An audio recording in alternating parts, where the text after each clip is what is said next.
It's time we travel to Old Trafford once again. It's time we face a side equally as poor and inconsistent as us, if that's even remotely possible. It's time for us to win at Old Trafford for the first time in over a decade. But you know what time it really is. Ladies and gentlemen, boys and girls, it's Watch O'Clock!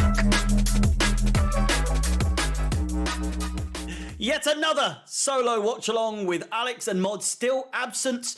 You can catch me over at the usual spot. YouTube.com/thebyline. I will be live there a full hour, I believe. A full hour before kickoff. So if you've got time to kill, if you've got time that you want to waste listening to me prattle on about Chelsea in the build-up to our game against Manchester United, then join me. YouTube.com/thebyline for the watch along tomorrow. Again, as well, please like, subscribe, hit the bell notification to be notified of any future content on the channel. And with all that out the way, ladies and gentlemen, boys and girls, Chelsea travel to Manchester for the first time this season. It's not somewhere that we've seen any victory as of late, with the last win coming back in 2021 against Manchester City. It all seems so long ago, does it not? With regards to United, however, it's a whole different story. It's a very, very different story altogether. It's now been over 10 years. To be precise, at the time of recording this, it's when the game is played, 10 years, 7 months and 1 day since we last beat Manchester United away from home. An absolutely embarrassing statistic. An 87th minute clutch winner from Juan Mata sealed it for Chelsea that day. And again, with regards to him, the history, as we say. Head-to-head, it gets even worse somehow, or maybe better. I don't know what stat actually makes it sound worse in this regard. Manchester United are unbeaten in 11 league games against Chelsea since losing 1-0 at Stamford Bridge in November of 2017. Manchester United have had 4 wins and 7 draws since then. Chelsea, on the other hand, have drawn 6 and lost 4 of their subsequent 10 top-flight matches at Old Trafford since we won back in 2013, which is what we've already said. There have been 26 Premier League draws between these sides, Chelsea and Manchester United, of course, the highest total of any fixture in the competition's history. Now, for Manchester United, they have lost 3 of their past 5 Premier League home fixtures in the build-up to this game. The Red Devils have failed to score, before half-time in 6 of their 7 home league games this season. There's many, many stats that are going to get broken. I am guaranteeing that coming into this game. Erik ten Hag's team have not shared the points in a league match since their 2-2 draw at Tottenham on the 27th of April, winning 13 and losing 8 of their last 21 fixtures. So remember that. They haven't drawn a game this season, or at least since the 27th of April. Marcus Rashford, another statistic here that is just begging to be broken in the name of Chelsea. Marcus Rashford in the news for all the wrong reasons in regards to Manchester United, has scored twice in 18 games for United this season and has failed to net a goal in any of his 10 appearances at Old Trafford. So you know how this story is about to go. You really do. Chelsea, on the other hand, the Blues have lost 16 of their last 37 fixtures in 2023. Only in 1993, when we were beaten 20 times, have we lost as many Premier League matches in a calendar year. Chelsea have won 3 of our last 4 away league games, 1 more than they managed in the previous 16 attempts. 16 attempts! More than in the last 16 attempts, of which we drew 5 and lost 9. Chelsea have won just one of their past 10 midweek matches in the Premier League, drawing 3 and losing 6, losing 5 of our last 6 on a Tuesday, Wednesday or Thursday.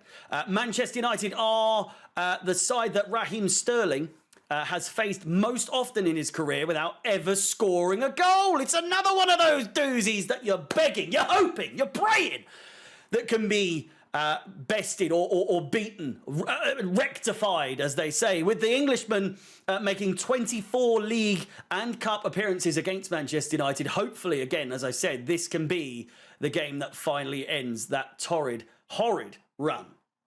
Team news. It's been everywhere. It's been all over the news.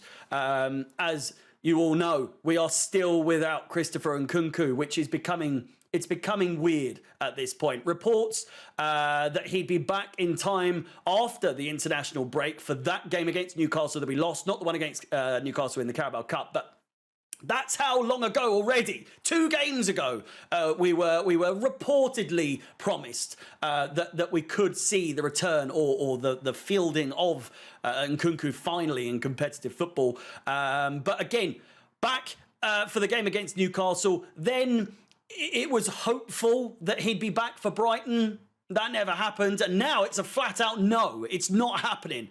And that he will not be making the trip up north in any capacity. So the same goes for Lavia, which isn't a surprise, I must say. And he's been progressing slower than that of Nkunku. But this Nkunku situation is getting tedious now. It's getting a little bit tedious considering it seemed that we were so close to a return to competitive football. Other absentees include Conor Gallagher, who, as we know, is out following his red card earlier this week. Madueke and Leslie Ukachukwu are also now both out with injuries, adding to the list once more, taking the tally to 10 absentees for this match. Reece James and Marco Correa, however, are both back in contention. In terms of starting 11s, nothing will really change, however.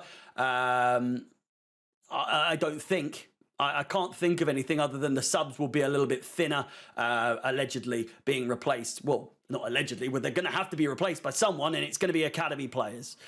For Manchester United, Mason Mount, obviously the talk of this fixture, is still a doubt with a calf injury. Never injured for us, from what I remember, but it remains to be seen whether or not he will feature. But let's be honest, hardly a starter for Manchester United in the first place, so not really anything new there. Malacia, Casemiro, Johnny Evans, Lisandro Martinez, Christian Eriksen and Diallo are all set to miss out as well. Predictions for this game. Listen, 2 teams that are both struggling to establish any kind of form. It's a rainbow of form. There's reds, there's yellows, there's some greens, but overall, it's a bit of a mishmash at the moment. For United, it remains to be seen whether the players will show up with, or for Ten Hag, who is seemingly a man lost at sea, with his players sailing away with the raft, so to speak. However, this could be a game where we see the players decide that because it's Chelsea, because it's a big game, but more so because it's Chelsea, it's always when it's against Chelsea. A team in turmoil always seems to show up against us. This is a game we need to take seriously, is what they will be thinking, with the recent history and results in the league between the two. I doubt the players will want to fold, even if it would aid them in an attempt to totally exile and get rid of